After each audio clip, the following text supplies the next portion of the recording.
So yeah, there's definitely slower, but there's things you appreciate about wood that you totally miss if you're using power tools. Here in Ontario, where it's so hot like today, humid, come February, the furnace will be running, it'll be dry as hell in here. And so our wood's always expanding or contracting forever, even on a piece of an antique furniture. Your antiques are, you know, you see it all the time. If you have a wooden door or a wooden drawer at home, it gets sticky in the summer because it swells. Your door gets drafty in the winter because it shrinks. You know, it's just that same much. Softwood needs a little bit more finesse, but for learning today, if you can plane and dimension a piece of pine, then you can probably do anything else to it. And that boils down to keeping your tools sharp per inch, and that's how saws are scaled. So this one here is a 5 TPI. TPI stands for teeth per inch. So if I were to measure every inch of this saw, count the teeth, it's 5 teeth on this particular one. So that's teeth per inch. This is an 8 TPI crosscut saw. So that's 8 teeth per inch. Plus the sharpening, but the set is such a critical point. If you have too little set, and we've all picked up a saw, one saw board and lines won't push through the wood. You know, it sticks. And that's because there's not enough set. So that means the thickness of the teeth aren't wide enough for the back of the saw to go through the curve. So as I saw through the wood, the back won't fit through the curve that the teeth are establishing. So it has corners. Well, of course, the wood, after my shaving, is going to match. And you're going to be left with plane tracks, we call them. So if you've ever planed a board and you have a square iron, you'll feel all these little ridges afterwards. So I start in the middle for my first position. I move over here for my second, third, fourth, and fifth. So it's basically a pressure point where you're holding the iron. And I usually just count. I'll always be counting. So I'll try 10 to begin. 1, 2, 3, 4, 6, 7, 8, 9, 10. So I put pressure on the center, counted 10. And now I want to feel that there's a burr there, and I can. So if you carefully rub your finger back towards, can you feel the burr? That little hook? So you can see it's kind of that gray looking from the coarse stone. So that same shape, of course, if you had a nice straight edge that you laid over here, you would see those outside corners probably aren't going to be taking a cut. When I take a really fine cut, I can shape it.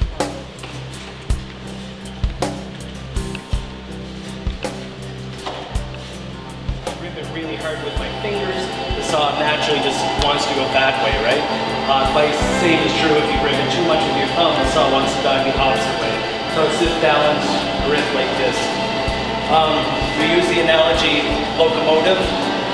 So when you're sawing, the back of the saw, your wrist, your elbow, and your shoulder wants to be straight. And it's all about this being square. This kind of analogy. So it's this kind of motion.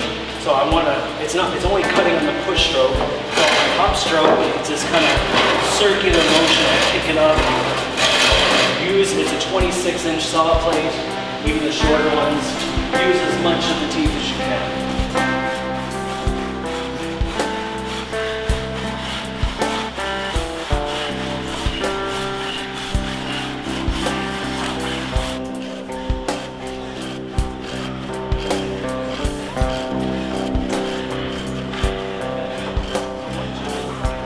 It sits better down. Mark the other surface. What you have to do now, if you decide this side is up, that's the side that's hard. You have to decide what way your grain direction is going. When you illustrate, you always have to travel with the grain direction of the board. It's similar to if you were to pet a cat. I just wrote up just to show the other side. Plane with the points. That's a t-shirt. So what I do is I look down the sole this way, and I imagine I'm looking across a body of water because I can't look into the throat and tell how much of a projection because it's not, I don't have any relative weights. But if I look down the sole, imagine you're looking across the glass.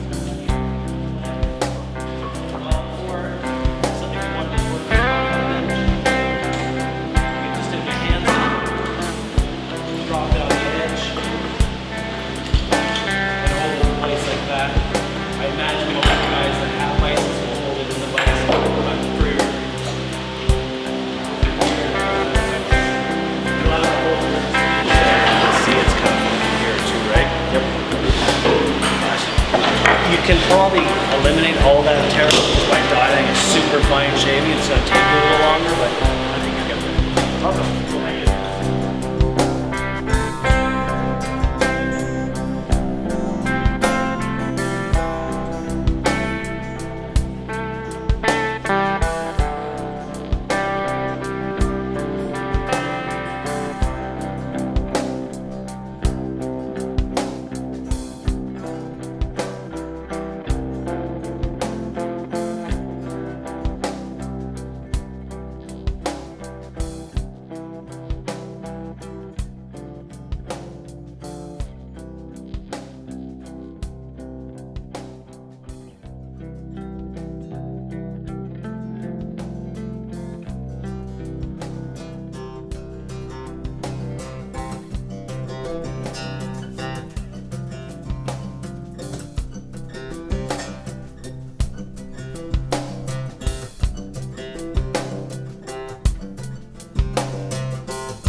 Okay, everyone say cheese. Good? Got it? Nice. Awesome. Thanks, guys. Thanks, guys. Thank you. Good job today. Thank you very much. Yeah, thanks a lot. Thank you. Thank you. Thank you. Yeah, thank you. Pleasure. Yeah, for sure. Check out the Thanks for coming out, guys. Thanks, Justin. Appreciate it. Thanks, man. Thank you. Thank you. Yeah, my pleasure. Good job.